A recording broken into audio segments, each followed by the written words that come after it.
Because courage for me was courage in battle, charging up, clearing bunkers and in the midst of gunfights and all this stuff and getting on and off a helicopter. And every time I get off, I'm like charging into fuck knows what, deliberately landing at some dude's house and he's combatants. So this was a different one, like stepping into the first time I started seeing it was when I was just that mental health hospital scenario they call it trauma recovery. It was, I was done. I was in really, I'm talking a bad place. I could almost barely function as a human because I couldn't remember what I'm doing, where I'm at, where I'm walking, why I'm walking. Am I using my legs? I'm talking, it's like your motor functions and shit are affected at this point. Why I'm crying, I'm sitting in this room, I'm like, where am I? It was a mess.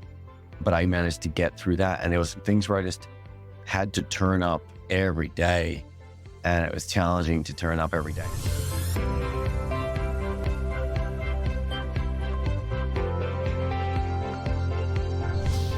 Welcome, fellow entrepreneurs and goal-getters, to Entrepreneurial Elevation, Unleashing Greatness Within, with myself, your host, Kelly Beveridge, and my special guest today, Nico Seedsman. He's from Australia. We've recently met through a good buddy of mine, Jason Richter, and I'm so grateful for that. Nico is such an inspiration. I'm looking forward to all of you hearing his story here today. We're going to be talking about stepping into courage and what happens when you choose to lead with courage versus fear.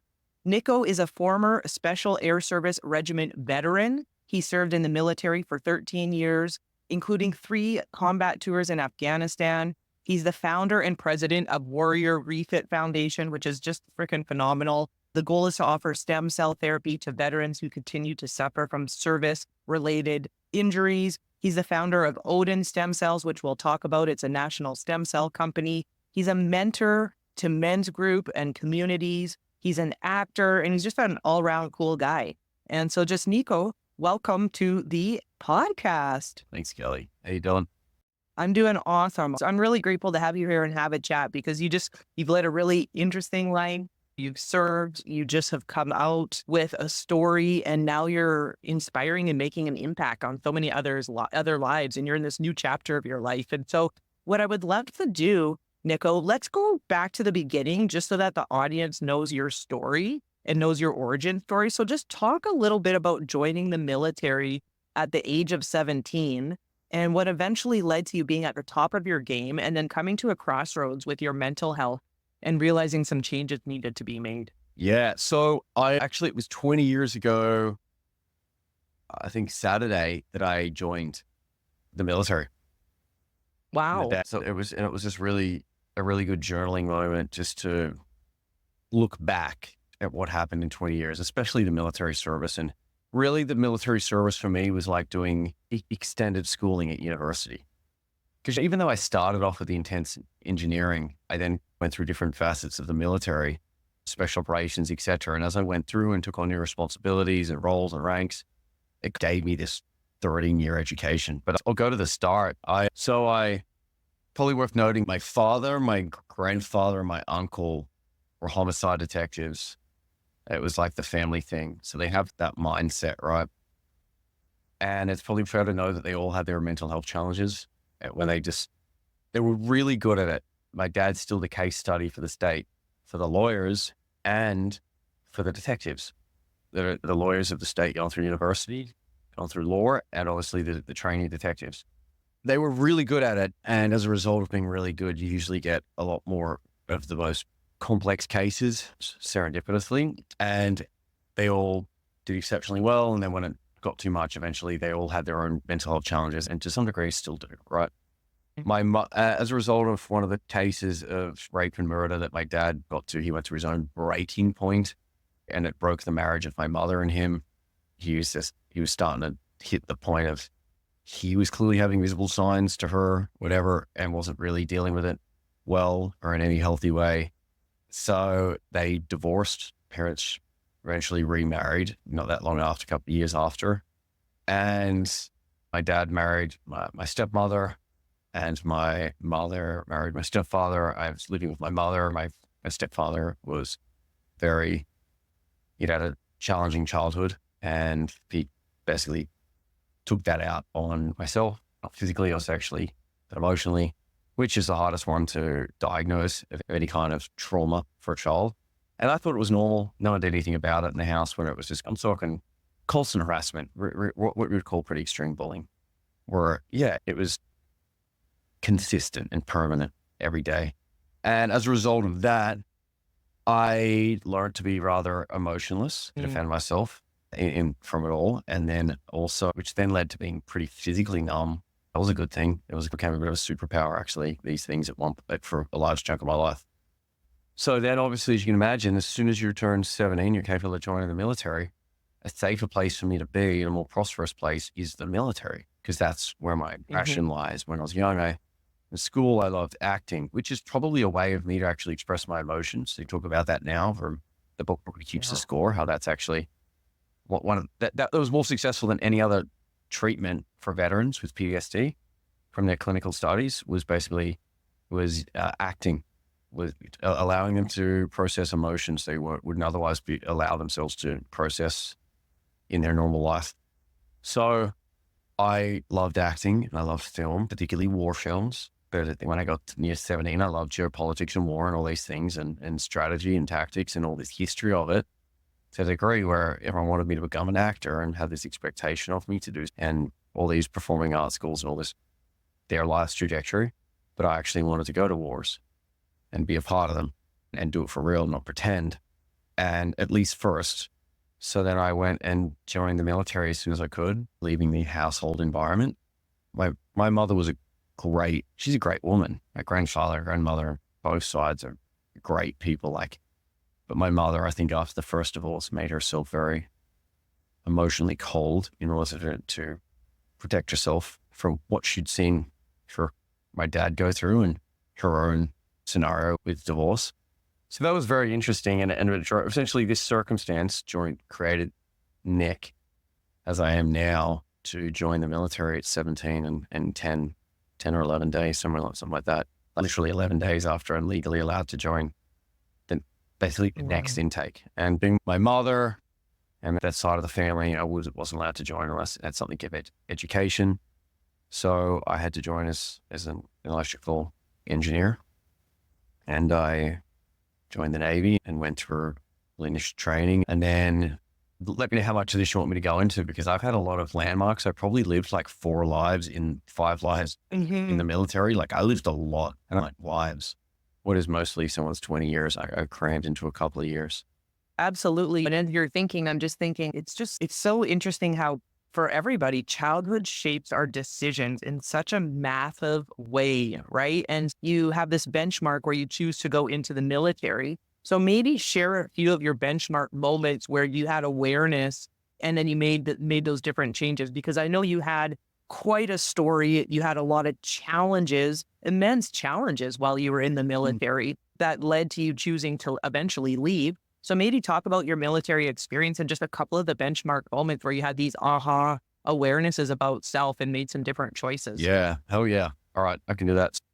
As soon as I got in and I finished my initial training about 3 months long, and I went, all right, I know what I want. I would have joined. I was almost going to be an infantry officer, probably. But even then I wasn't going to get signed over unless I had education. I'm like, okay. So then I'm like, I just knew I wanted to be in the war fighting, and ultimately I wanted to be in special forces, but ultimately I wanted to be in the best special forces you have in Australia, or I could even find, was the SAS. And as soon as I'd finished my training, I started training for that without knowing a specific date or when this was going to happen or how I was going to get there. I was just like trusting in God before I was even aware of God. I was just trusting in myself. Then I'm like, all right, going for this, and this is going to happen. So be it. I don't know how I'm going to get there, but I'll work it out. And I didn't stop. Like I just trained every day, and often it would get ridiculous. It was from a young age when I needed probably more rest, and I was doing all this military stuff and all this study. I'd still find a way to do 3 sessions, and I'd usually cram them back to back. Like I'd run, I'd swim, and I'd lift weights every day. I had full sessions for each one of them. So I did this, and then as I went along, I did my time at the engineering faculty. I finished the schooling there, dual training every single day. First year I was in there, I wasn't allowed to stay over past midnight. I wasn't allowed to drink due to duty of care of the Navy. which pretty much stemmed my social life, which just made me more of an animal to train, to be honest. What else was I going to do other than be a savage in the gym? And it was really good to see what brotherhood looks like for the kind of integrity of the characters. And it's particularly one friend of mine who's stayed with me pretty much every weekend because I couldn't go out and drink. So if you can't go out and drink and go do this stuff, I'll stay here and we'll play PlayStation. We'll go to the gym together. We'll do athletic shit. We'll hang out. And it was really, was able to see like that character integrity set a new standard from what I was used to in the civilian world. I then went through, I got to the end of the engineering. I went to a ship in Sydney and still training the whole time. I trained on the ship, went on multiple deployments. So I'm like training around the flight deck and all this equipment for hours in the Philippine sun. And it's insane. Literally, like I had the wrong size boots because I'm in the Navy, not the Army. With the wrong size boots because no one really cares. And they're like, he's an 18, 19-year-old kid. Like, his dream's bigger than him. And I just run with heavy equipment until I'd fill my boots full of blood until I'd finish the time that I set, 3 hours. And then the boots after a couple of months started getting hard because there was so much blood in them that they'd set. But it was, so anyway, I pushed myself through all of this. And then eventually someone in the Special Forces training facility listened to my applications and I got over there, and because they trained so hard, had no idea how to actually train or really wear the equipment. I finished first or second and beat all the Army guys at their own game of the testing just because I didn't know what to do. Because it's like, fuck, all right, let's go. I just pushed through and had this resilience and tenacity. And so anyway, I got through that. I got pulled across to the Army. They then sent me on this one day there. I had to decide whether or not I was going to stay with the engineering qualification and money in the Navy. They put me on the spot. Or you're going to now be in the Army and there's no going back to the Navy. You're done in the Navy at this point if you choose this route. It was really just like the Navy trying to pressure me because the amount of money they'd spend into training me for engineering. And I went, fuck, let's go into the unknown in the Army. Let's do it. And I signed that day and I went in and I went through all this training and I got a hernia because I'd been training like an animal for 2 years straight. 19 years old, had a hernia from lifting too much weight. And anyway, I hid the hernia during my infantry training, which was one of the training procedures. And it was the size of a golf ball. So most of the time I'd be trudging along in agony, jamming this hernia back into me. So whatever organ was protruding, I'd just be jamming it back inside my muscle, my stomach. Anyway, at the end of that, they were supposed to throw me on some other training. And I said, look, I've got this hernia. I definitely need surgery. There's no way I'm passing a selection course for Special Forces here.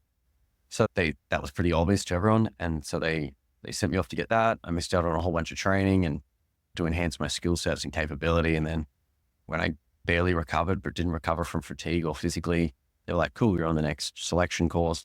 Got to the end of that by a miracle because I could barely hang in there. And just through will, determination, I got to the end of it. And they told me, you have enough experience. You weren't good enough. That really, they're like, you don't have enough experience. It's evident you're lacking experience. I'm like, I could have told you that. I definitely missed out on a lot here, guys. You don't really get the chance to speak up for yourself. You could. So then they sent me to an infantry unit, which was ultimately loss of money from my engineering pay. And also, and at this stage, my first relative to this show, I bought my first investment property, my first house when I was like 18. I was like pretty diligent with money to save and play the long-term game. I think I just turned 18. If I hadn't had my parents' nervousness about me doing it, I would have done it at 17. So I did this. I went into this infantry unit and I was like, no, fuck this. I'm going to be, I know where I want to go. I will just skip the regular Special Forces and go straight to the next level. And I will use this opportunity in here to perform outstandingly at everything I do, which is how I've been doing it, but more consciously until I have the skills necessary to do that selection. Because of the effort I put in, I basically was only in there a short period of time until they gave me the courses they gave me the best courses of anyone in that whole unit back to back to put me into a commander's position in charge of a reconnaissance team, which usually takes like 9 years. And I'm going to be doing that within the first year of being there. So I did that and took all that and then ate it up and just went all in on it and then went for SAS selection. And that was when I was 21. I turned up on selection. So all of this was in 17, 18, 19, 20, 21. This is in my 5th year in the service. Next oldest person is like 26 or 27. The average age is about 28 for that unit. I'm extremely young for it, but I've just crammed an entire lifetime of experience in these 4.5 years. And I proceeded to do selection and just gave it my everything. And at the end of it, which is anything about SAS selection, that's the course that all selection courses are based on. The British invented it in World War II. And Australia had their own mirror unit of that called Z Special Force. We operated in the Pacific. The SAS operated in North Africa, Mediterranean, Europe. And basically, we use this same course still to this date, and all other special operations courses are mimicked on this in some capacity, whether it be skills or whatever. So it's a nightmare of 23 days. The end of that, which the last 5 days without food and sleep, and you're already busted well after. You're exhausted after day 3, day 5. It's no longer physical. Your body barely works. You're just dragging it through mentally. And then the rest of it is all aptitude and physical as you go along to test to see if you can perform without sleep, without food. Until the last 5, really 6 days, they stop feeding you and they stop letting you sleep at all. I don't mean, oh, you got 10-minute nap here. That you're not getting it to lay vertically. You're under watch by 8 people, at least just watching you as an individual, writing notes on you. They've weeded the course now down to, from the 380 that started it, they got it down to about within 30 guys. And then when you finish after those 5 or 6 days, you're in your 20-something guys, early 20s, and then they cull it down to 15 guys that they actually select that they want to do their training. And that's your foot in the door. Once you get to the unit, then you're no more important than anyone else there. They've all done it. You yet have done the 18-month training cycle. So then you go through 18 months of the most intense training schedule ever. Probably worth noting at the end of selection, they thought it'd be a great idea to see if they could throw us into interrogation training, which was 96 hours straight of no sleep and noise, sound deprivation, like headphones with the same song on repeat for 96 hours, in a gown, shivering in the cold on a rubber mat, and get fed. I think they gave us like 2 pieces of bread because they said under the Geneva Convention, you've got to have this, and they want to see if you would break. But they realized that was pretty useless because the guys that were in there were already broken, that they couldn't get information out of broken people. So they're like, let's not do that again. It was actually really good for the intelligence service to know already broken people need to be taken to a point of rehabilitation to then break down again over those 4 days so that they've got a hope. Crazy. We didn't have hope. There was no hope. You were just existing at this point, and we were all hallucinating and whatnot. And by the end of it, we couldn't hold our bodies up anymore. Like it's been investigated. It's not an investigation by the Commonwealth for torture because they broke the barrier of torture, the threshold. So we went to the 18 months of training, and that didn't stop and just kept going. It's like everything from whether it be your weapons, multitude of weapons, all these different sorts of things. And you've got your demolitions, you've got your communication stuff, you've got your jungle training, all the jungle and bush training for cold, warm weather. Then you go through survival in the desert, and whether it be hot wiring cars in urban environments and picking locks and all this stuff. And then going through all this traditional stuff and parachuting and whatnot. And then it just keeps going until like you get into really advanced stuff to actually be extreme value when it comes to counter and anti-terrorism. Counter being in your country, anti is to prevent entirely by stopping at external to your country, whether it be hostage and all this precision stuff that the unit does, whether you're roping in through buildings or out of helicopters or blowing stuff up, roping through the window, clearing the building with live ammunition. Like everything we did was live. We were really, the British SAS, Australia was pretty damn tight the whole time, but they were really the first to start using constant live ammunition in training. So every time you're in a building and shooting, you're using live. So you're always aware. It's great. And like our precision of shooting and the way we'd move is you're able to read what the body language of everyone's going to do in day and night. So you're always just shooting past each other's heads and whatnot, like permanently. But also, the cracking of round going past your head is one thing, but the explosions in the buildings, we now later learned, was like constantly being next to doors and things exploding was not good for the blast trauma to the brain. So we did this 18 months and then no rest as soon as I get qualified. And then either you're a diver to do underwater missions, let's say amphibious, and then or free fall, which is skydiving by day and night, which is what I did, or vehicles. And then usually you do more of the other and have more overlap and extreme medical training and all this stuff.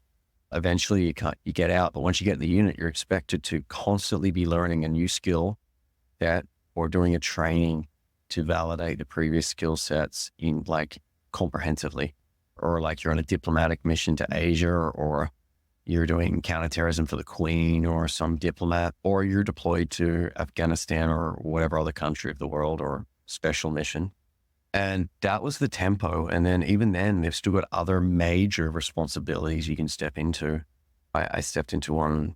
I went to my first trip to Afghanistan. So best way to put it, I get out, I get my qualification after a year and a half, pretty exhausted at this point, trained intense. I can imagine. And Mom, living to what you just explained. Yeah. I haven't stopped I haven't taken holidays in 7 years. I've been forced to, but it's really 5 days here and there. And even then, when I was young, because of the investment property and stuff, when I took 5 days off, I actually couldn't afford to feed myself because I was training so much. So I'd go to Subway and I'd jam pack a sandwich. I'd get 2 of them, the foot long, and I'd eat them and I'd be hungry again in 40 minutes. So it was problematic for me to eat on holidays. I afford to keep eating at the pace I eat in the military. So I did all that. And just Nico, sorry to interrupt you, but before you go on to share about going to Afghanistan, I'm just curious because what you just shared is intense. Like I'm just sitting here thinking like the internal drive, the just constantly pushing through pain, going through these extreme scenarios that I don't even know how any human being makes it through. How do you adopt that mental toughness to keep going to the next step? Are you looking forward, once I just get through this, it'll be better on the other side? Are you wanting to be there because you know that it's on path to where you want to be ultimately? Like what's going on in your mindset as you're getting put through all these tests? I'm just curious. So let's say resilience is the superpower I picked up as a result of my childhood, my stepfather, which serves you until it doesn't. So resilience for the military for me, I couldn't emotionally process things. I didn't feel that much. Not that I wasn't like evil or in that sense of it, right at the end of the spectrum, but I was in neutral where I just didn't allow myself to feel either direction. So I just sit neutral. And then and as a result of that, my body didn't feel. It did, but I'd feel pain, but I wouldn't tie an emotion to it. Oh, this is bad. This is sad. This is hard. I just keep pushing through it. And like the people that got there at the end of our selection, like really wanted to be there. Like they wanted it more than everyone else. They just, the strongest, most athletic, the fittest guys, the jacked guys, all this, they would quit by day 3 or 5. And I'm talking by day, 17, when you've got those like last 5 days, you're like, if your body's done, your body was done probably like day 12. I know it becomes mental toughness over anything else, psychological toughness. It's all psychological. So the resilience was the key. And I just wanted it. And if I was going to do anything else, going to be the best. I wanted the most interesting job. I wanted the most interesting career. And if I'm childhood of growing up loving war and the history of it, I'm like, if I'm going to be a warrior, I'm going to be the best warrior. And also let's take into the fact that what I didn't know and I now look at now, what I now assess now is most of the guys in those units have probably had some sort of abuse in their childhood. And I say that because there's 2 people I see that have abuse. The majority are broken forever. And that's hard and sad to say, but it seems like reality. The majority are broken forever. They're just permanently some way broken. All these guys turned that brokenness into a superpower on their own. They were like, no one is going to hurt me and I'm going to make it fucking. So how do you do that? You make yourself the strongest possible warrior so that no one will ever hurt you again. So help me God. And I believe that feeds some of the resilience to get in there. Yeah, that answers my question because I was going to ask, where does the drive to be the best come from such that you're willing to put yourself through that much pain? And that would be my answer. it took me a while to do a lot of this stuff. I've deduced over the extreme amount of mental health work that I've done, mental, physical, emotional, spiritual, physiological. I know physical and physiological, or maybe systematic, like the whole system, as opposed to like my shoulder doesn't work sort of thing. I've worked on all those spectrums almost individually under triage because they were all broken significantly. And each one of them had its own almost existential question, except for the injuries like shoulders and stuff. That's just not good. I can't turn a steering wheel, can't drive a car. I'm not going to die from it. But the rest, yeah.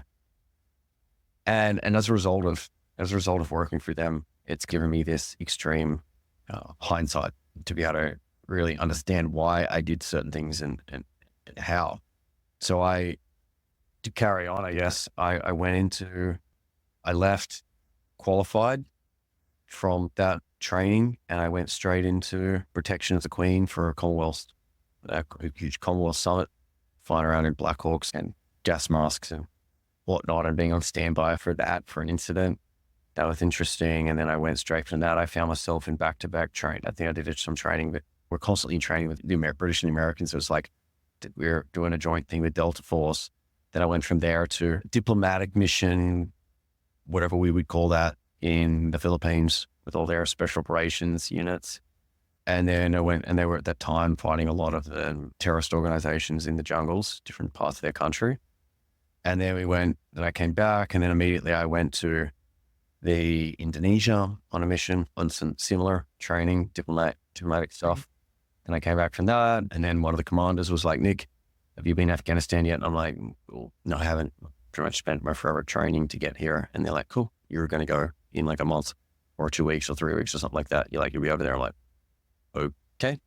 Went over for 4 months deployment, which is the length of our deployment because they're so intense. They're like, imagine the speed of selection, everything I just described, but day and night constantly for 4 months, just doing kill capture on high value targets across the country. And if can't find any of them, medium value will do as well. And that's what we did. We just day and night missions and hunting across the whole country with all these assets, helicopters, jets, command center, orientated base to deploy from, did all of that. Came back from that. And I might summarize all this pretty quickly because it can take a bit to cover the military, right? It's a lot. It came back, instead of having holiday, still haven't had holidays. Instead of having holidays, they said, which I actually at this point, I need to decompress. I'm not losing it, but I'm like, the pressure of everything I just did and went through, killing my first man, I was only country day 4. And then the subsequent death that I saw and everything that I was a part of there, it's definitely snowballed into something. And I was starting to feel shit for the first time, or feel the underlying feeling of it, not actually the surface level stuff. And then they threw me straight into this thing called JTAC, which is like it's a whole other career, and it's a specifically advanced career for another unit of the military, a member of the military, which is usually they take a fighter pilot or helicopter pilot and they teach them how to coordinate aircraft whilst on the ground to drop bombs and deconflict everything on the ground, air traffic space, and make sure the bombs are dropped on the enemy, not on friendly or civilians, or missing the target at all. And you've got to deconflict the entire airspace trajectory of artillery, mortars, troops on the ground, friendly, civilians, aircraft moving through the air. It's a lot. It's not just the aircraft, it's the trajectory of the weapons as well. Well, we do that while we're in gunfights. So it's a rather intense job. The guys I serve with are extremely intelligent. Might add, like my last team leader was a rocket scientist, whether they're like psychologist or masters in business. You get in the unit, you go, yeah, you now got to, cool, that's great. You got in, but now you've got to choose your master's degree or whatever and go study that. And basically I did that. And at the end of it, I was like shattered, exhausted, because I wasn't a fighter pilot to begin with that had any concept about this, even though 2 out of 10 of the guys failed. Not no one from our unit. If you failed it from our unit, you'd be like, you're an embarrassment. You should maybe be sent somewhere else for a while until you think about what you did. Basically, we have a daily renewable contract clause in the unit. No matter how good we were every other day until today, if you fuck up today, you're gone. So it was a pretty ruthless environment because consequences of the stuff that we would touch would be strategic decisions. Like, you fuck this up and you might put the country in a jeopardizing war state with another nation. So it was very big responsibilities for momentary decisions. And anyway, and so then they did give me leave. And so this is the moment I get to decompress, probably years worth of building up into this, and now emotional processing for the first time underneath it all. And I proceeded to drink for like 21 days straight. They gave me 3 weeks, proceeded to leave Australia. So I couldn't make any faux pas in Australia with the Australian police or anything like that, which I was never really my thing. And I went to America and I proceeded to drink, chase girls for 3 weeks. But I'll be honest, I stopped caring to even chase girls after a couple of days because I just wanted to drink. That it was like, this is all on. Numb everything. Numb everything. And so I did that. And then it obviously I came back and I had to deploy to Afghanistan again with a new team. So I had to train and met intensely for a week or whatever there while doing pre-deployment training to go to Afghanistan, and then bam, straight to Afghanistan again to do another 4 months. And then I came back. This time I took substantial leave. They're like, Nick, you have a lot of leave. Someone started investigating it, like, Nick, you got a lot of leave. Why? And I'm like, I've never taken it. They're like, you've always been in for, you started after years of this, you're starting to get close to 10 years. Like, how the hell have you never taken leave? How's anyone not seeing this? I'm like, because I was in different services and different units. No one's ever had like proper track of me, of accountability. But I came back and I wanted to take on a dog for responsibility. So I took some leave. I went to Latin America and I had a great time, and I had a really good decompression, right? Getting away from all the Western world and all the war shit and everything, and going for a full trip of Latin America was exactly what I needed with my brother and 2 dear friends. I came back and I took on a dog. So now I was both coordinator of the operator in the unit, coordinator of all the aircraft and airspace on the battleground. But I also had a combat special operations, like assault dog. And he was expected to be trained as competently as me. So now I'm training 1.5 humans constantly. And I guess saying it's 150% up, 50% was maintenance of myself and making sure I kept going up even slowly. Whereas the dog was like 100% energy to train him, and it was exhausting. And then I was trying to do another job, which is arguably another 50%. So I was doing like probably twice as much work as I did when I first joined. And it was exhausting and draining. And I deployed again to Afghanistan with the dog and coordinating aircraft. And I also got given coordination and communications responsibility. And I was an operator. And as a result of having the dog, I was at the front of the team, which is where I wanted to be, by the way. I'd always position myself strategically in the unit like an individual rather than a member of a permanent team, so that every time I went back to Afghanistan, I wasn't going back in some sort of intelligence role. I was going back as in the thick of it and at the front of a team. I didn't want to just be like in the middle of the team. I wanted to be at the front. Whoever's the first one going through the door better be me and my dog. That last trip, as you can imagine, with that mindset, it was the breaking point. I came back and I was like, all right, I hit a wall immediately. As soon as I got back, I'm like, and instead of taking leave, which they're almost legally obligated to give us, they signed all these waivers to sign that away all the time because there's not many of us. And they signed that away. And as a result of that, I went straight into counterterrorism training to take responsibility for the counterterrorism across the nation. And it was a lot. And that there at the end of it, I remember one day, we were doing the training one day, and just the exhaustion that hit me was at the core level. Like, I can barely describe the depth of this exhaustion. I felt, it's no exhaustion I've ever felt before. It's something different. And I remember as I was getting to the last 70 yards on the last day to get in the car and go home, all done, I just started breaking down crying as I walked to the car. And I hadn't cried in 10 years, 15, I don't know. I couldn't tell you when I last cried. And it was when I started realizing that something was evidently not right. And yeah, that's such a story. Thank you for sharing all of that with us, Nico. I can't even imagine everything you just shared and that actually being your life and what you went through. And I'm just sitting here thinking as you're speaking, that being your breaking point, I guess my question would be, how in the heck did you have the capability to realize that you weren't okay and to ask for help when the last 10 years you had lived your life from a space of be strong, right? What was that deciding factor for you where it was like, because I know we talked previously and you shared that you realized you ended up having chronic fatigue and rightfully PTSD, anxiety, various mental health issues to work through. But what was that moment when you're like, actually the strong thing to do is ask for help? Because I can't imagine that would have been easy. It definitely wasn't. It was so not natural to me after my ability to be complete self-reliance of my own life. I finished that last trip in that moment. And then they eventually gave us like 2 weeks off. Then when I came back, I'm like, all right, I need to clear all my leave because they were threatening me at this point. The administrators of the unit were just like, as they do, they're like, oh, if you don't take leave, we're going to take it off you. But you have me at war, man. I was like, when am I supposed to get this leave that you take it off that you talk about? So they realized that. So but they knew to a degree that they were speaking the truth and I was as well. So they found balance. You got to take it very soon. And I had so much that I basically took months off and left the country, just went to Europe a little bit and then went and settled in around Miami and just hung out by the beach each day. That was great. I got sunlight. I got away from it all. I chilled. I was in a new kind of climate of the world and away from just everything and just hung out down there. I drank a few beers. I played some volleyball with some local guys, have a laugh. Like things were pretty chilled.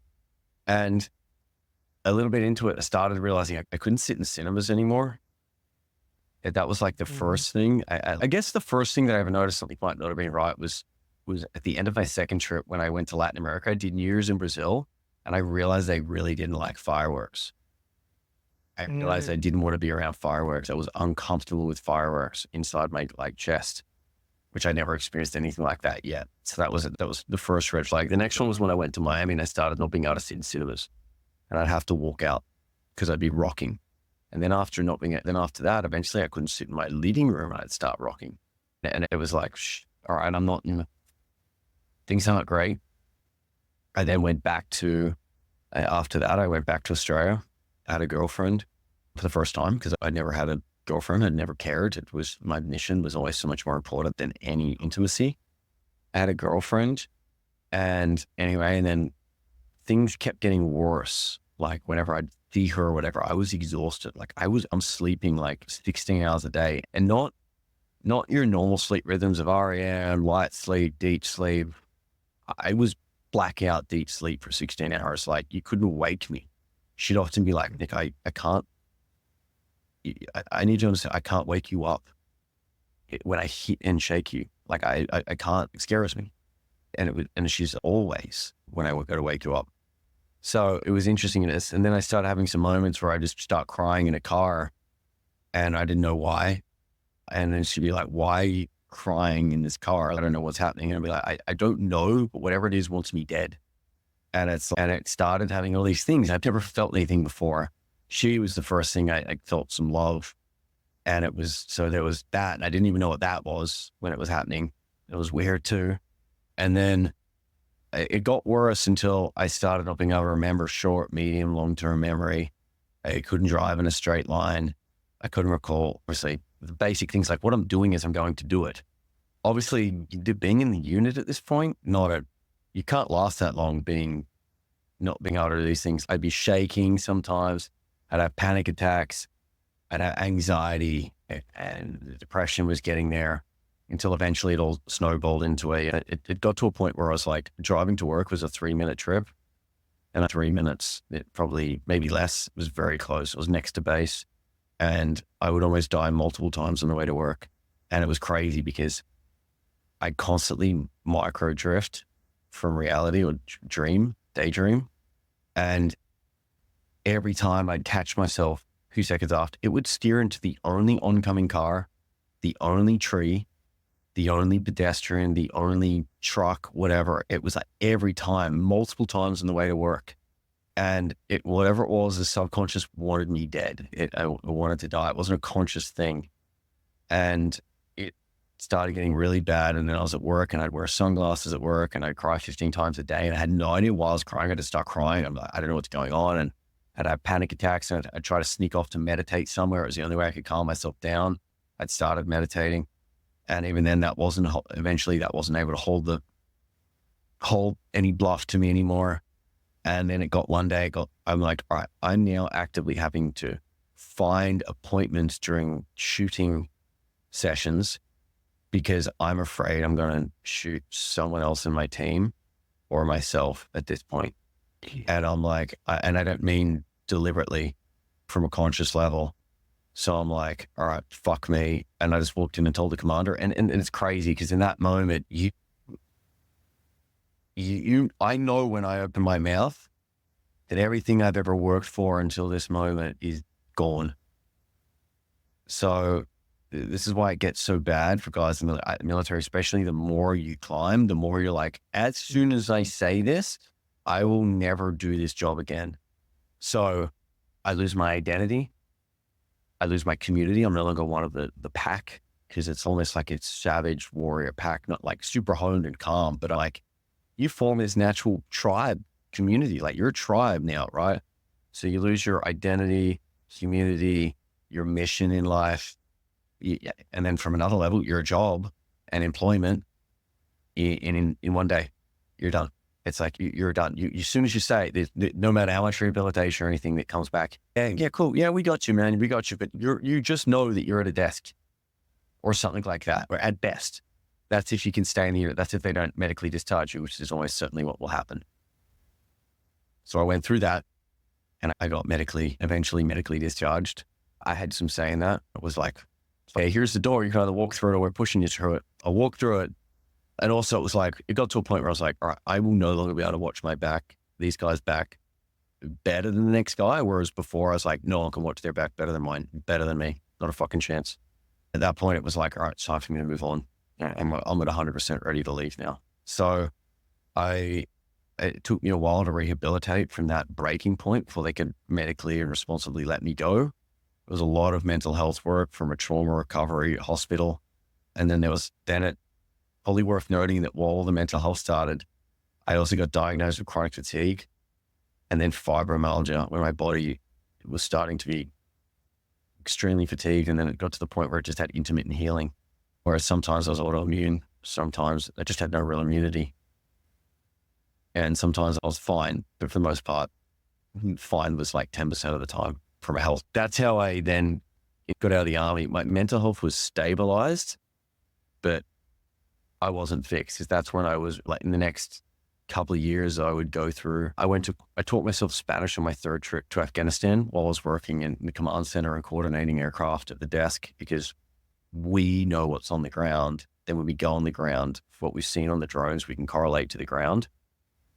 Whilst they were drones, we're just doing their normal routine stuff with teams assessing the ground for them. They'd usually just report to me what they were seeing. And then I'd take a look when anything interesting popped up. In between, I sat there and I taught myself how to read and write Spanish, grammatically correct. So I went to Colombia to get away from Australia, to get away from the West, to get away from the war, and just started a bit of a new life.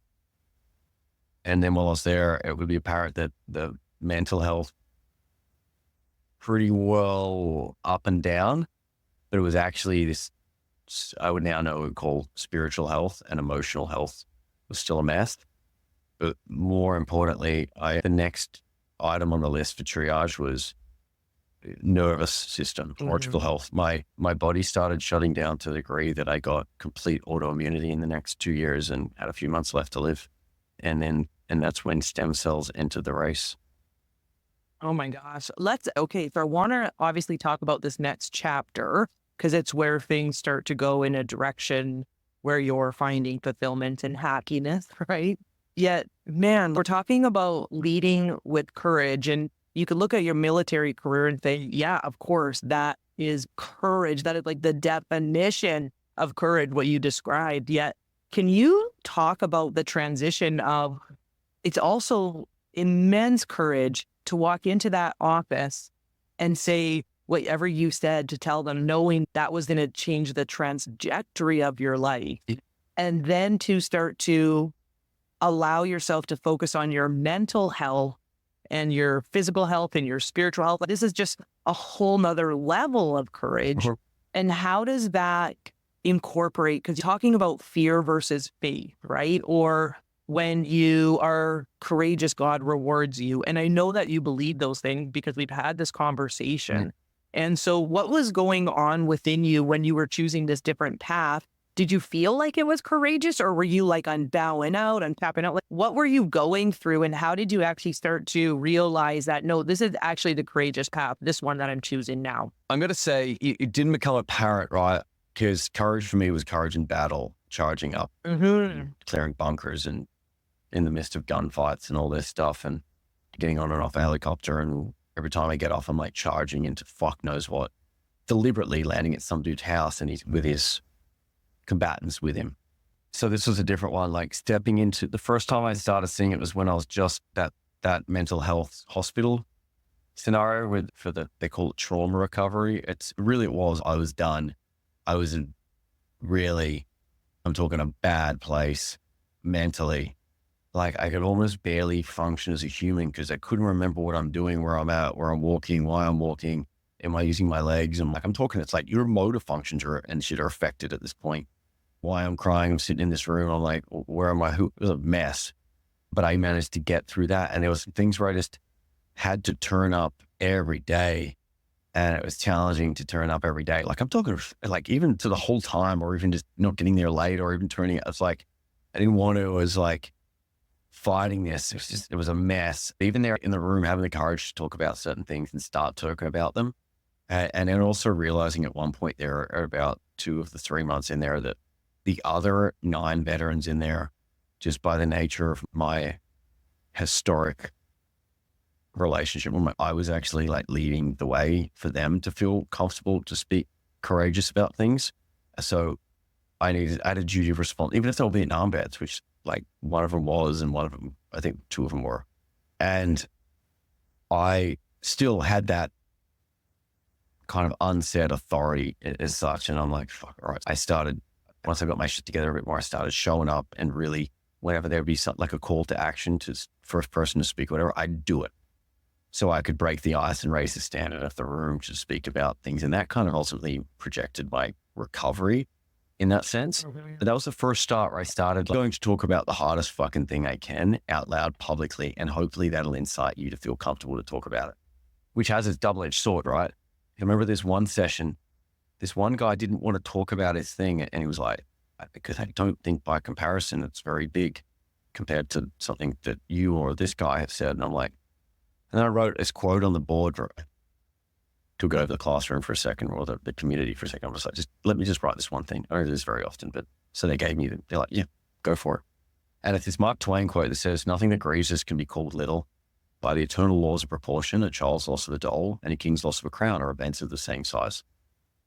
And that no one in here is to compare their journey and what's big to their soul with the next person that doesn't add up like that. And we're at different stages of our lives and different journeys and all this, which gave everyone a little bit more comfort to share. And then they'd get off their chest the things that they would share. And then you'd hear them and you'd be like, this is Marcus Aurelius' quote, and it's boss sizes. Everyone throws their problems into a circle. And then it was then asked to take out problems. They'd look around and be like, fuck that, I'll take my problems back, thanks. And that's what it was like. They said some things that I'm like, horrific things, and you're like, that were not war-based, and you're like, fuck that.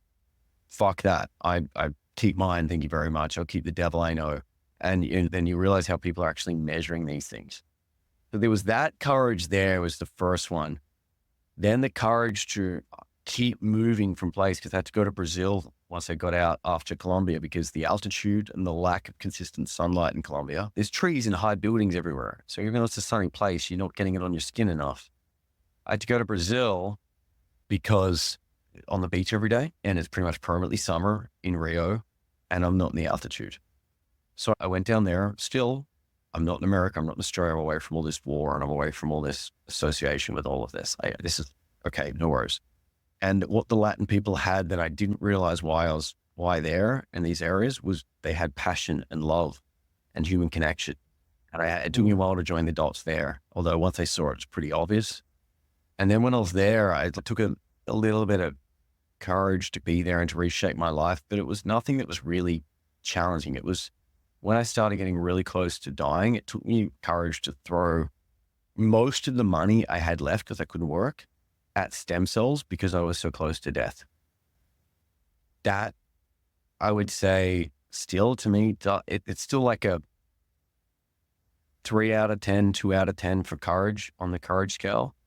But once that kicked in and I started getting my life back, next 3 months, the stem cells, because I got within about 2 to 3 months of death.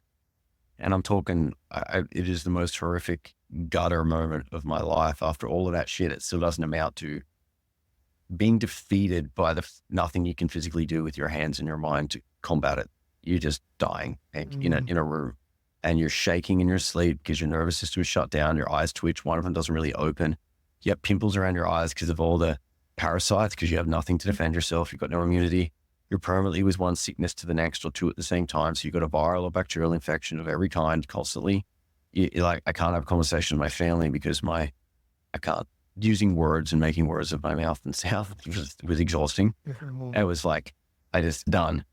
And this was like, just take my money, I'm going to die anyway. And that's when I met Jason. And Jason introduced me to the head of medicine at the clinic. And she was like, I can't guarantee I'm going to save your life or help you or do anything. Because she's like, you're so far in the hole. This could take 6 months for you to even get above zero. And I don't know. She's like, I don't think you've got 6 months. And I think it was actually, she didn't think I had less than that, to be honest. And I then had been expressed by other doctors almost more blatantly. And I just basically, she's like, I can tell you that we've had 100% success with every autoimmune patient that's walked in this clinic. So I'm like, that'll do. I'm dying anyway. My money. Thank God. This is what I talk about stem cells, or the beauty of the person, Jason. I got to take my hat off to him and love for him, just because it's medicine, man. You don't sell it. It's like, he didn't sell it. If he tried to sell me, I'd be dead. Because he came to me like a human trying to help another human, which is how we do it, humans. That is the reason I'm alive, right? It's a different business per se. It's almost not a business. If you're not there for service, then you're lost. And that stem cells, after I had to come back for 3 treatments, because they're like, Nick, you can't just do one big one. That's too dangerous for your body. It tries to heal too quick, it'll collapse. So you need to do 3 months, come back in 3 months, come back in 3 months. After the second one, COVID hit, and it was like, if I get COVID now, I'm done. But let's see, now or never. I managed to push it to about the 9-month mark till I got COVID. And then on the 10-month mark, I got my last treatment of stem cells. And what happened at 3 months, I probably got to about 20%. But I wasn't going down, I was going up. But I still didn't want to hold my breath for hope. I lost all hope at this point. When I was facing existential death, it was like I was able to delineate the difference between depression as a disease and misery as a circumstantial. But like, I've got depression, I've got it. I can't shake it. Whereas your kid dies, you're fucking miserable, right? Circumstantial. And eventually you generally move on to different forms, and misery. I unfortunately know and energetically feel them as 2 different things when I have them. I was very miserable, and I wrote in my journal, I was existing for the sake of existing, in the sake that one day I won't just be existing. I'm just praying at this point without really a connection to God. I didn't have it at this point. I'd seen enough shit to make me be like, God doesn't exist. You couldn't convince me otherwise. I proceeded to heal to 20 to about 40. And then I got COVID, and I was like, good luck, everyone. And I survived COVID to know nothing short of a miracle and serendipity. During my process of trying to heal, I met the world's leading microbiologist, like Professor Parodi. And he gave me, when COVID was out, he accidentally stumbled on ivermectin, treating the elderly, because he wants to get rid of parasites. He's like, just proactively treat for parasites in the elderly, right? And the reason that everyone was laughing at horse deworm and all this shit and COVID, but the reality is, what happens is, if you treat parasites, which we're all full of, you don't kill them, you just stop them for a month or whatever. But what happens is, when you paralyze them. You actually cause your immune system to burst up and rise. That's why he succeeded with old people with COVID accidentally. He was testing them on them when COVID outbroke. And as a result, all the patients he was testing it on, he was like, none of them have caught COVID or died. And they're all elderly in palliative care. So he gave me this package, was like, doctors, for some reason, they shut down their ability to prescribe this a month or two ago. He's like, there you go. Take this packet. It was azithromycin to killing bacteria, because most of us have terrible gut bacteria, and which raises the immune system as well, better than it was at least. And he goes, take this, the ivermectin, which I didn't know what it was at the time. I just trusted the professor. And he's like, take this zinc. If you get COVID, take this in the 3 days under the following protocol. God bless, good luck. And he sent me on my way. And so when I got COVID, because he knew how bad things were, he's like, when I got COVID, I'm like, thank fuck for the stem cells. I'm at a stabilized level. But he was also like, Nick, I text him and he's take it and good luck. Report back to me each day. And I did. And it was crazy. No, I was healthy and I was active and I was getting my life back. And these months of the stem cells working, that night of the COVID, I was nosediving to zero. And I took these tablets and went to bed. And I woke up the next day like nothing. Wow. I woke up the next day like everything was rosy. And I just proceeded to stay in bed watching videos for 10 days because I'd learned like from all the sicknesses I'd had, not to, I'm good to go, let's run out the door. Because that next draw on the camel's back is what sets your back and immunity back to zero and you get sick. So anyway, that was past the COVID test. And then I got back to Colombia when they opened the doors of the country again and got my third round of stem cells. And then after that, I was 45, 50 after that. And I'm like, if this is it, and this is the deal, this is as good as it gets. This is a deal. You've got a deal. You take all my money in the world, you've got a deal. This is a win for me. But I kept going up. I got up to about 70% in the next months. 70% of the last time I knew when my health was really good. So that's like at least 5 or so years ago. Mm-hmm. Eventually, then I kept climbing. And then as I stabilized probably about 80, I did another round of stem cells. And then I kept going to 100. I've done a few rounds now of stem cells and exosomes to the point of I'm at 100%. To the point where I've never even had any localized injections and my shoulders are fine. I can power lift. My knees are fine. My knees have healed. My shoulders have healed. My broken ankles, not a single thing. My neck is perfect. My lungs are healed. Oh my gosh. I used to have a permanent lung infection. I had a lung infection for a year and a half where I'd cough up yellow or green every single day. My hair regenerated and I got so thin during COVID because every time I got COVID and people lose their taste, I'd lose hair. I'd roll a ball out of my hair every morning, throw it in the sink, and I'd do the same in the shower every night until eventually you could see from the front to the back of my hair. It's not perfect, but you could especially see my complete scalp from front to back through it all. Nico, in layman's terms, can you explain what stem cell is? Because listen to what you're describing on how it impacted your health. And I know that this is your passion because you've turned it into a chapter of your life where it's also a big part of your business, right? And your messaging. Yet, what is stem cell for the people listening, even myself? Like, how does it impact your health to the point where look at where your body was at and look where you're at now? Yeah. So the best way to describe it is I've got to add the things that I've learned over the last years and keep it still in super simple terms.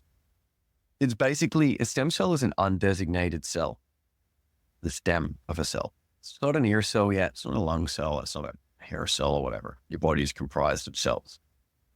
And as a result of that, when it enters your body, you create them yourself. As you get older, they're not as quality stem cells as they were for a baby or when mother was creating you from the umbilical cord, when you were gestating you, then that's when the stem cells are at their best. And also as you get older, you just don't produce enough to heal you yourself, which is why you age. Your healing is your stem cell creation and the quality creation of those stem cells isn't as fast as the speed of which you're oxidizing and you're aging. Something like that. So what happens is when they go into your body in excessive amount, they actually almost go like the hand of God, prioritizingly to where it needs them the most first. So they go in there and they replace a missing or damaged cell in your body and repair it.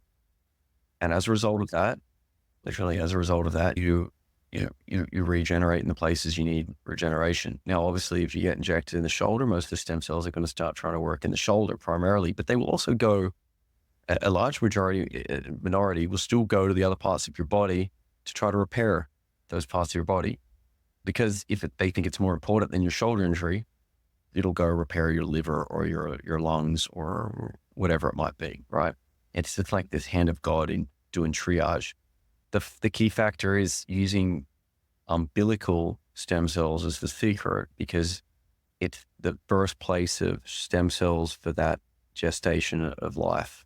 Like, it doesn't get any more almost premature than that. Once you're a baby, you're creating them, but still even better than a baby's creating its own stem cells to grow is the umbilical cord from the mother that gestates an entire creation, scratch in its womb, basically from scratch. So that's, if that answers your question, that's stem cells. I was really curious. And I have a question, because now you're at this chapter in your life. As I was saying, you're the founder of what's called Odin Stem Cells now, right? Which is a national stem cell company. So you've taken your journey and what has given you life again, right? And you've turned it into a business, which is just freaking awesome. You're also, I love this, that you're the founder and president of the Warrior Refit Foundation, which is stem cell therapy for veterans, which is amazing. And I know you're doing other things as well. Yet I'm just curious, do you ever look back on your journey and ask, like, why were you saved? Because I'm sitting here in the last hour, you sharing, you could have been taken any day, any time with anything that you just shared. And you were at death's door so many times, and here you are now. So what do you feel is your purpose, such that you were saved and you're here and you can now be of service to others? Like, why do you feel you made it through? One of the chapters that's probably bigger and more powerful than most of the things, like stem cells, is a reason why my brain works, my body works physically, right? Physiologically, and everything, and nervous system. And I actually, once I did the stem cells and that body, got to the point where I'm like, oh, I'm at 80%. Holy shit. Okay. At that moment, when I left the military, I'd become this underlying identity of surviving. My mission was to survive. And it had been handed to me non-voluntarily. So I now had that, and that was then taken from me. Once it got to the threshold, I'm like, just not like I wanted, but it was also like, who am I? So then I had to go and resolve the next line of my own personal triage, was the existential crisis of spiritual and emotional health, and the lingering amount of mental health tied into that still, because it's all connected. I did 50 to 60 ayahuasca ceremonies diligently with a shaman and a group and a community to work through every emotional and traumatic and spiritual aspect of my life. And I stepped into that. I went through that diligently. And to circle back on the courage, one of the biggest courageous moments was when I was now aware of the existence of the heart. Wasn't an expression that, oh yeah, it's open your heart. I thought I just thought it was an expression before that. After studying enough and reading enough, it was like, and talking enough people, it was like, oh, this is more than an expression. I went into a ceremony and like kind of combated evil and went through all this journey, this intensity of one of the ayahuasca ceremonies on my first real journey on the last day. And I said, I am going to open up my heart today, or I will die trying. And I meant it. And at that moment, basically, God showed up. And I'd taken a cup right before that, but I had to crawl to the altar because I couldn't use my legs. And usually there's no shaman in hell that would give it to you, including this one, who's the governor of the Amazon region in Colombia. He's a very respected shaman. He gave it to me, and he understands whatever I'm doing, took it. And then God showed up, and I proceeded to follow that pipeline to try to find purpose in my life as I repaired and stepped into my healing and understanding of myself, my masculinity, understanding the feminine energy, understanding my connection to God, having a conversation with God one day it was unquestionable. And after that, I'm like, it's an impossibility right now for me to not believe in God. I don't know what to do now because I was firmly adamant there wasn't a God, and now my world's being changed. So I went into this, and I then went on this journey of trying to find my purpose per se in this world. That led me to this very long journey that then got me into the men's community stuff. And from a guy who taught me there, really, I got my whole life. The last lesson of ayahuasca at my 60th was responsibility, taking responsibility and ownership for every single aspect of your life and taking command and order of every one of them. Like that healthy masculine that people can lean on, like the lighthouse positions himself between like land and storm and ocean and holds true every time and is reliable. And I took control of that. And one thing I learned along that journey under a guy named Alan Howard was, that's the best way to describe it. It's basically men and women don't get the fulfillment they think they get by knowing their purpose. It's actually bullshit. Purpose is not the goal to know it.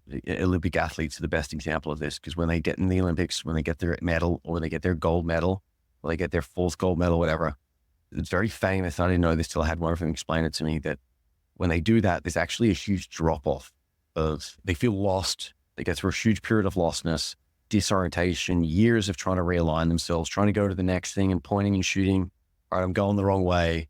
But what actually is powerful for them is knowing that they're just on the path, knowing that they're stepping into courage and following those little discomforts, those what I call the breadcrumbs of God. I'm just on my path. I'm just following the path. I don't know what it is, where it's going to go, but every day is beautiful and I'm grateful to be there, and it is amazing and it's awesome. And it just feels right, like the connection to God. I'm on that path. And we get far more fulfillment knowing we're on that path every day and basically for an infinite period of time than knowing exactly what that goal is. And sometimes you'll be like on your path, you're like, you have a pretty good idea, like acting. I'm like, all right, cool. I want to be an actor. And I set my mind on that and I went for that. And I found myself in a film that just came out on Apple Plus or Apple TV or whatever it's called. And you'd say that's a big achievement, but I really just went, yeah, sweet. I almost forgot to celebrate. I watched it on a plane and I'm like, and I don't know, I probably ate a can of tuna. If there was no fancy meal or anything, I was like, oh, this is cool. All right, cool. Crack on. The path is more fulfilling than the goalposts. Like, fulfilling to be on them every day. And so when it comes to purpose and mission, I just know that I changed everything about 2/3 of the way last year into everything that I do that for mission and let's say the business world or philanthropy or whatever, or art, if it's not tied to passion and service, I'm not touching it anymore. So help me God. And as a result of quitting the things, even if they were more financially prosperous or whatever, quitting those things and orientating that, I am more fulfilled and happy than I have definitely ever been. Wow. That's amazing. I love it. I love what you're sharing. And as you were speaking, I'm thinking your whole career, I don't know if you realize it, but you said you were waiting. Your whole career was to get, and I might be paraphrasing not quite correctly yet, wanting to get with your dog on the front line and be the best. And you did it, yet you were the most unfulfilled you had ever been. And that's really interesting how you now are sharing what one of your biggest lessons is, that it's not, and you relate it to the Olympic athletes, right? So obviously different examples of this, yet how now your fulfillment comes from the journey, right? Being in the path and enjoying the daily moments. And you're the most fulfilled, like you just said, that you've actually ever been leading in that way. So that's really cool. And I'm curious from a man's perspective, because you deal with so much men and you're talking about courage, and courage, I feel with men, the stereotype is to be responsible, yet lead with the masculine. And I feel leaning into your mental health and allowing yourself to focus on you is also feminine, right? Allowing yourself to have your feminine parts come through. I'm curious, one, what do you find is what men struggle with the most as you're speaking with them? And two, this is maybe, I don't know how to word this question, but do you feel like you're feeling now? Do you live a life where you allow yourself to feel and there isn't fear in that? There might actually be some excitement and some exploration and curiosity around that. Because you numbed yourself for so many Oh, years, Nico. so the first one is easy. For men, it consistently comes up. Never enoughness. I'll Mm. never be enough. Enough. Not enough for my dad, not enough for my stepdad, not enough for myself, not enough. It's the David Goggins thing. It's like, how many ultra marathons can you do consecutively and then do another one the next day and then do more? And then how hard can you hate yourself to success? Well, never be enough, no matter what I do. But, and as soon as they can get over that with this deep level of self-love and cut through all the fears in their life, like the small and the medium, then the large, and clear all the way of that shit, they'll find somewhere in there their authentic, deepest self. They'll fall in love with themselves, and then they'll be completely open to step into what I call number two is feeling, where those feelings no longer become repressive, the disciplinary parent beating yourself up, or you're trying to hide from them from beating you up. They actually become signals of God on the path through. Like, emotions become a positive thing that you feel. It helps you indicate something. So you can use it for an intuition or on a business decision or this or that or connection, or, oh, I connect with this girl. I don't connect with this girl. I'm like, you're able to weed through the world and make decisions better. That's how I feel. Yeah. That's how I feel about those two things. Yeah, that's awesome. Okay, so I have a few other questions. I'm curious now, and thank you, Nico, for being here and being so open and honest and sharing your story. And I'm sure it's cathartic to share as well. I hope it is. Yeah, I'm curious what your version of or definition of success would be today after everything that you've been through. Oh, God. My definition of success would be like, if I have the courage to follow the path of God, those breadcrumbs of God. So you sit there and you think about something uncomfortable, right? And you're like, all right, I want you to go across the room and talk to this intimidating person about something that you really want, that is important to you. And you think about going over and doing that in an environment that you're not meant to do it in. Maybe it's a library and you're going to have a loud conversation with them. Maybe it's whatever. And it's uncomfortable and you feel that discomfort. If you follow that discomfort, you feel there, and you follow your truth, which is integrity, which is when your words, thoughts, and actions are all aligned. If you follow that, you actually get on the path of God and you follow those breadcrumbs of God, right? Those feelings that you become acutely capable of listening to, you start following them more, you get on that path, right?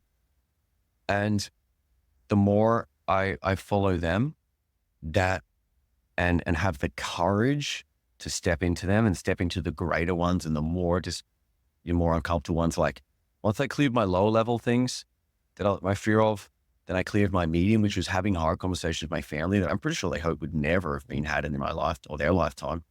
And then once I was able to do that, I was then able to be like, I cleared all the way of this. Oh, acting.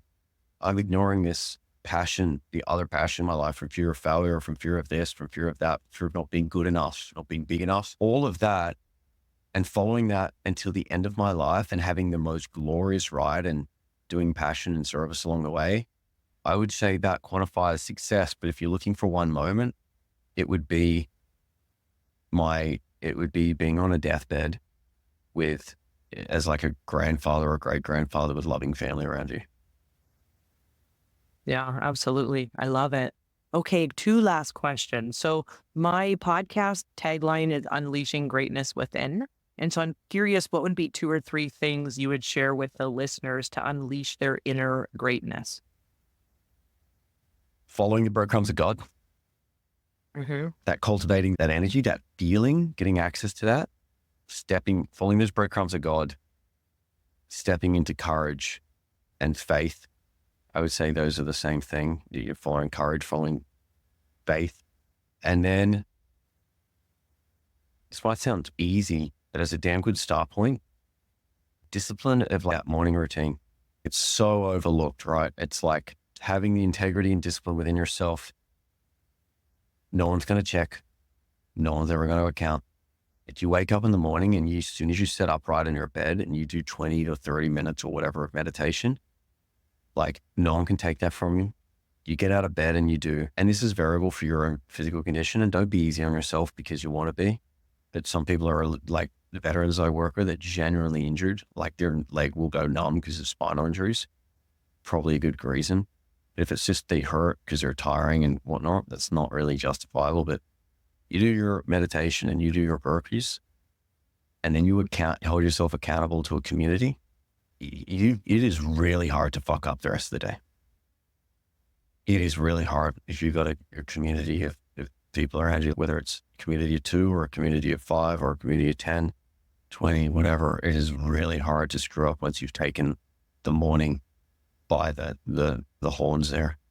And that, Yeah. be my hacks. Agreed. I love it. And you're obviously clearly doing that, right? And Nico, what's one call to action you would share with the listeners? So when they get off this episode, they're going to be inspired. I have a feeling based on what you said, if they have problems or things that they're working through, and you said, let's put all of our pile in the middle. I have a feeling they'd take theirs back after listening to your journey. Speaking of courage, Nico, I'm so grateful to know you. I'm so grateful you're here. And I'm so grateful for my friend Jason for the introduction, right? Pretty amazing. And what would you encourage the listeners to get off and implement into their life?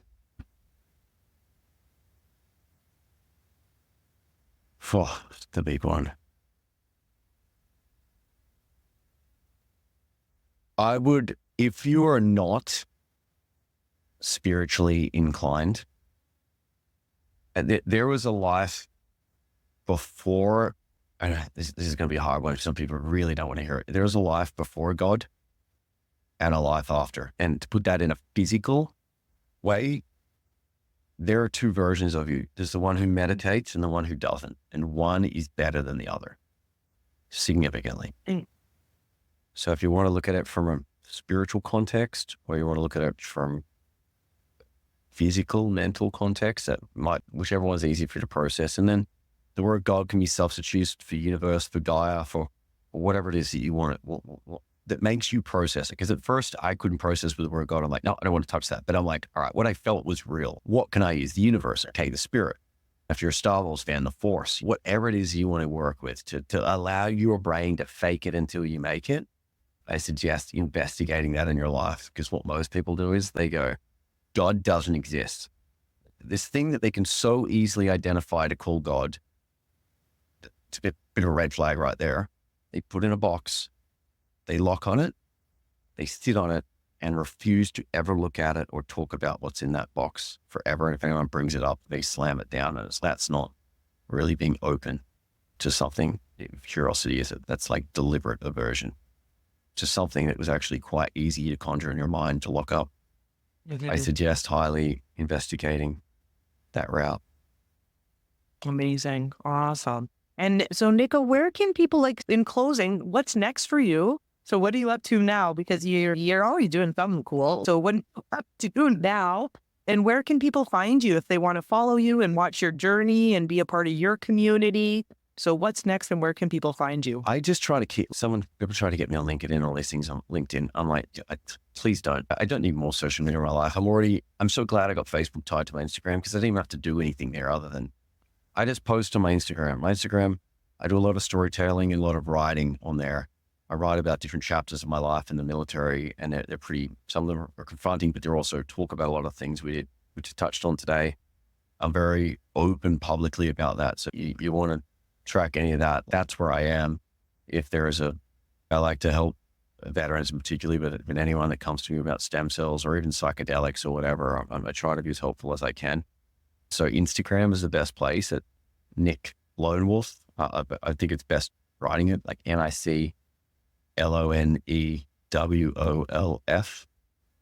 Might be best to attach it to the episode, I think. And then what am I doing now? I've really broken my life down into three things under that passion and service. I've got the stem cells, and just help veterans is a hard one to raise donations. So I focus on doing numbers now and subsidizing veterans significantly to the point where it's break cost, break even, but it's fine as long as I get them done, because the more veterans, the more civilians you get done, the more people you get done, the more commonly it becomes a normal, regular medicine until the toothpaste is so far out of the tube, you can't get it back in there anymore.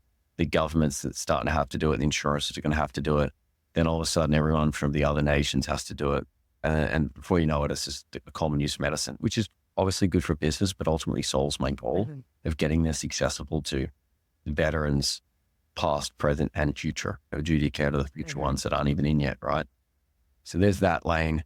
Number two is the men's community. I love instructing and coaching in that environment. It's been really life-changing for me, and a lot of dear friends that I've brought into it, and just having a community of just really good men around, and the prosperity of that is just adds exponential value to my life as it keeps growing every year.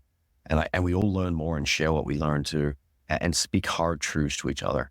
Like, we're the mirror to each other. Like, it's fellowship, not friendship. We're all accountable to hold each other to a higher standard so that we all may rise together. And then the third one is the acting. That's the one I'm going to do for 30, 40 years. John Voight was in my first two mid-films, actually, the first one that came out. And I've got to have a lot of good conversations with him, and just to see the way he's 87 or something, and he's still acting. He's been doing it for like 40, 50 years. It can be a marathon, not a sprint. Like, I don't have to be the top of the list actor overnight. I'm happy to just enjoy the marathon and the journey. And so doing this and consistently growing in that art, learning more, has been a really beautiful journey for me. But the part that actually, speaking to entrepreneurs, that is like, all right, I'd be a fool not to take all their strategic level competence that I've picked up along the way, because I've done a lot of different business projects and built a production company. Obviously, I don't have the set to do it, but I found the people to do it that have disproportionate skill sets. And that's the journey at the moment, raising capital for a production company, someone who actually wants to be in the industry and wants to be on a 20 to 30 year journey, that wants access to the community to be a part of it. And that there has been something that's like accidentally blown up into a lot of interest in something quite imminently, like a very obviously successful venture. So I'm like, I've just broken it down into the film world, the art and the film, the men's community, and the stem cells. And they all fall under that category of passion and or service, which might be pretty obvious. As I talk about these things, I'm clearly pretty passionate about it. I've actually got to rein it in a little bit when I start talking about record. Yeah. I've got a habit to just like sometimes go into the depths of it all. Yeah. I love it. I love it though. Nico, thank you so much. And you're going to excel at everything you choose to do. And because you're doing it from the heart and you're doing it for the right reasons. And like you shared, you're following your passion and you're following your service. So excited to see you on the screen and on the big screen. And we will put everything that you just shared in the show notes. So we'll share your websites and your Instagram and all that good stuff so people can find you. And I really want to thank you for being here today and sharing your story. You're such an interesting person, and you've lived quite a few lives in your short life so far, and the sky's the limit with what you're going to continue to do and just the lives you're going to continue to impact through having a voice and sharing your story and putting yourself out there. So just appreciate you, and thank you for being you, and thanks for being here today. Yeah, thanks, Kelly. I appreciate that, mate. God bless you. Wow. I am just left in awe from Nico's story today, and the power of his ability to step into courage time and time again, and to share with us from such a space of honesty and vulnerability. And I'm so grateful, Nico, if you're listening, that you had the resiliency to get through your life in a way where you honored your physical health and your mental health. And now just the courage that you've had to then take that and use it in a way to build a legacy so that you can inspire other people. You can create an impact on other veterans and other men who have gone through similar traumas and hardships. And with your stem cell, support people in being healthy as well and having quality of life. You're a special person. And for the listeners, I really hope you got value from Nico's story and his sharing. I'm really in awe. Talk about the power of courage. So impactful. Thank you for being here. And for those who stayed and listened, thank you for listening, and just appreciate everybody who tunes into my podcast. I really do. My hope is that you're gaining value and that you can take the stories and the journeys of others and apply it to your daily life and your journey in relationships, in business, in entrepreneurship, with your health and wellness, and just with your life and your mindset and your mental health. If you would love to leave a comment, I would love that. Please go and comment, leave a review, and just reach out if you need to, if you want somebody to talk to. So just thank you once again, Nico, for being here. To all the listeners, thank you so much. Appreciate you. And with love, greatness, and success, it's your host, Kelly Beveridge.